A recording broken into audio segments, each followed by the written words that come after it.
ఓ పిల్లాడు వాళ్ళ నాన్న దగ్గరికి వెళ్ళి అడిగాడు, నాన్న నేను 14 ఏళ్ల వయసు వచ్చింది, ఎలాంటి స్నేహితులు ఎంచుకోవాలి, ఎలాంటి వాళ్ళతో నేను ఉండాలి, ఎలాంటి జీవితాన్ని ఎంచుకోవాలి అని అడిగాడు.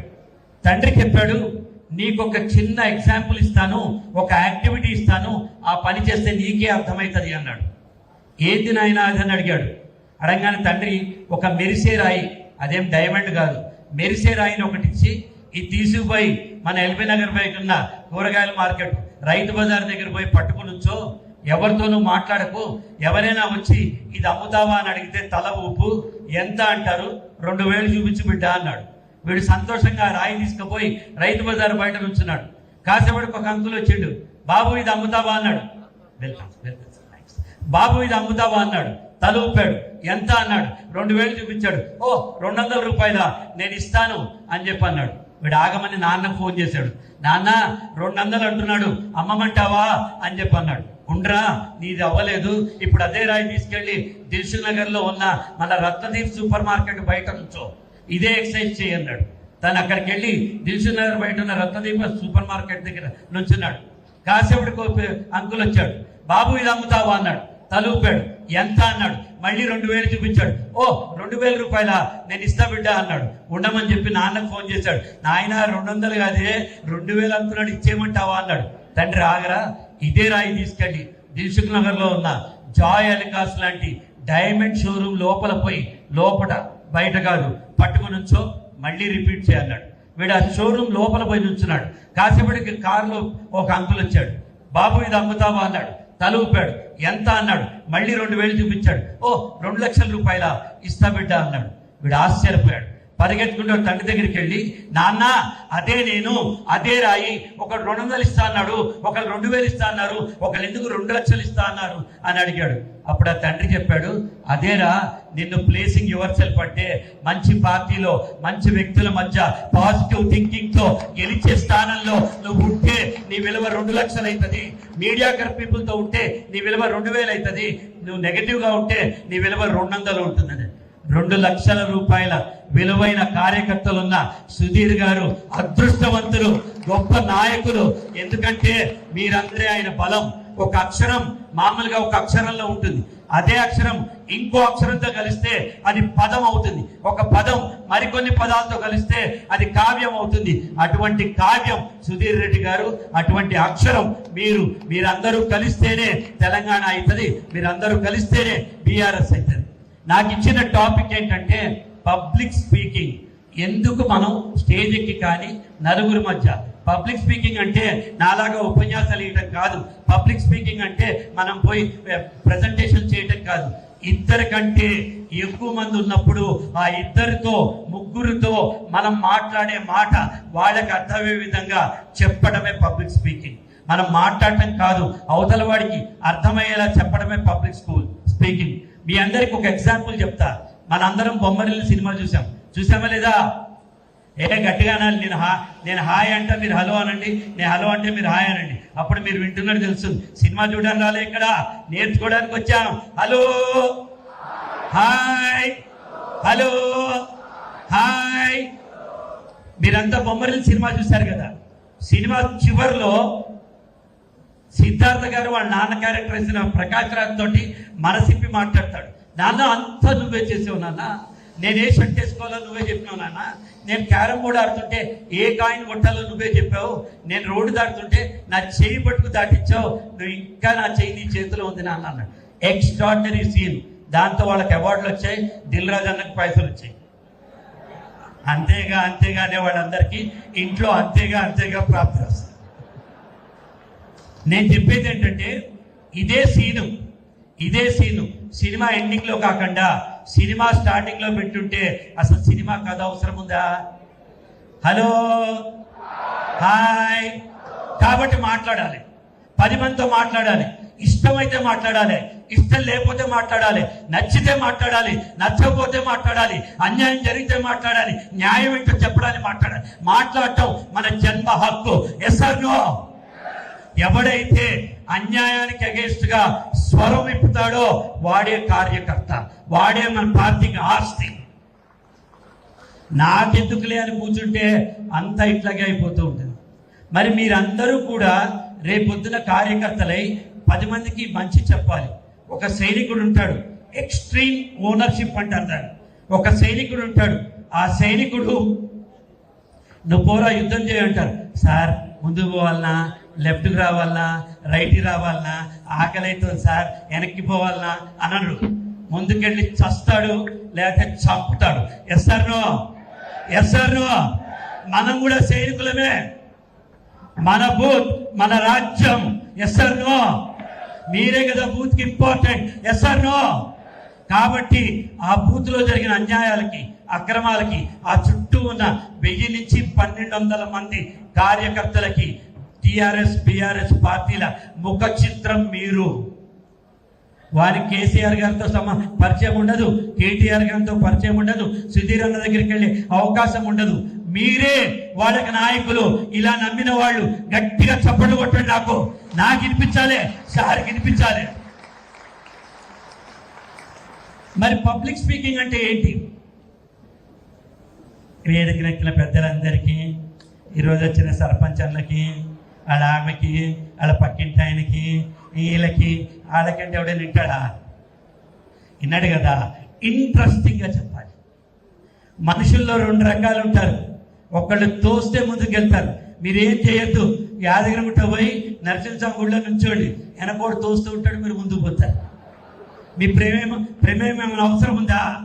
మనం ఏమైనా చెయ్యాలన్నా ఏమొద్దు, ఇట్లా నుంచో అన్న 20 ఏళ్ళకెళ్ళి పార్టీలో ఉన్నా, ముందుకు పోతూనే ఉంటాం. అది కాదు నాయకత్వం అంటే. తోసుకుని ముందుకెళ్ళాలి. 9,99,999 మంది చప్పట్లు కొడుతూ ఉంటే విరాట్ కోహ్లీ సెంచరీలు కొడుతూ ఉంటాడు. సెంచరీలు మనం కొట్టాలి, చప్పట్లు ప్రపంచం కొట్టాలి. Yes or no? Yes or no?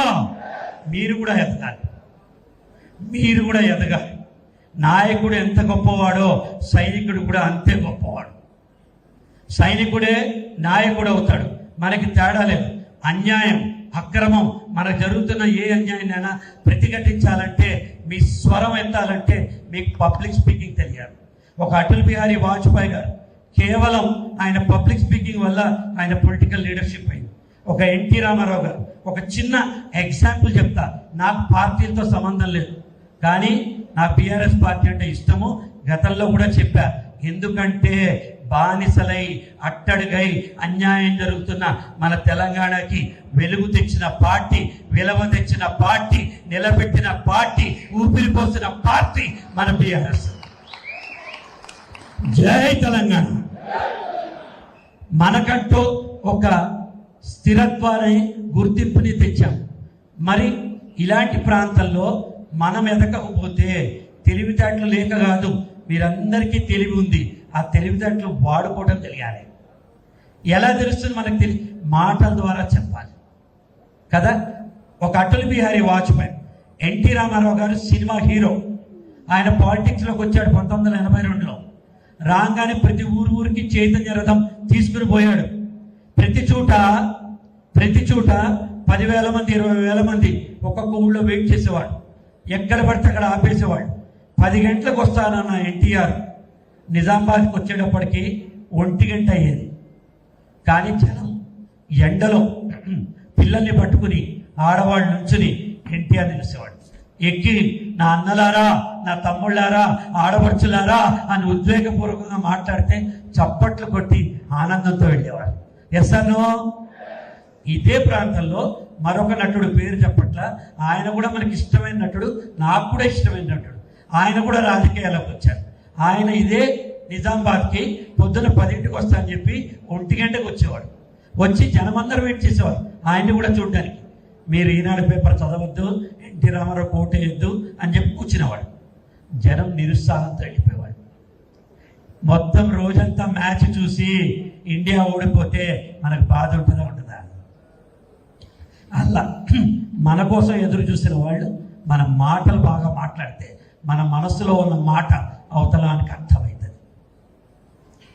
మీరు మాట్లాడాలి. పబ్లిక్ స్పీకింగ్ అంటే ఏంటంటే, ఒక శాండ్విచ్, ఒక బర్గర్ గుర్తుపెట్టుకోండి. ఈ శాండ్విచ్ బర్గర్లో పైన ఒక బ్రెడ్ ఉంటుంది, కింద ఒక బ్రెడ్ ఉంటుంది, మధ్యలో చికెన్ కావాలంటే చికెన్ ఉంటుంది, మటన్ కావాలంటే మటన్ ఉంటుంది, వెజిటేబుల్ కావాలంటే వెజిటేబుల్ ఉంటుంది, చీజ్ కావాలంటే చీజ్ ఉంటుంది. Hello, hi. సిమిలర్గా ఒక స్పీచ్లో ముందు ఓపెనింగ్ ఉంటుంది, క్లోజింగ్ ఉంటుంది, మధ్యలో మన కంటెంట్ ఉంటుంది, విషయం ఉంటుంది. అర్థమైందా? ఓపెనింగ్ వెంటనే మన ఇక్కడ రాగానే వేదిక మీద ఉన్న పెద్దలకి, వేదిక కింద ఉన్న వాళ్ళకి, ఎల్లన్నకి, మల్లన్నకి అని మొదలు పెట్టదు. ఒక స్టైల్తో మొదలు పెట్టాలి.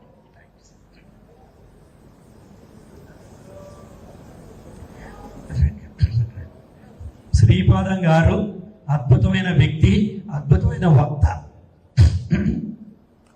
వారి కోసం ఇవాళ వచ్చాను నేను. అంత మంచి వ్యక్తి సుధీర్ సారు.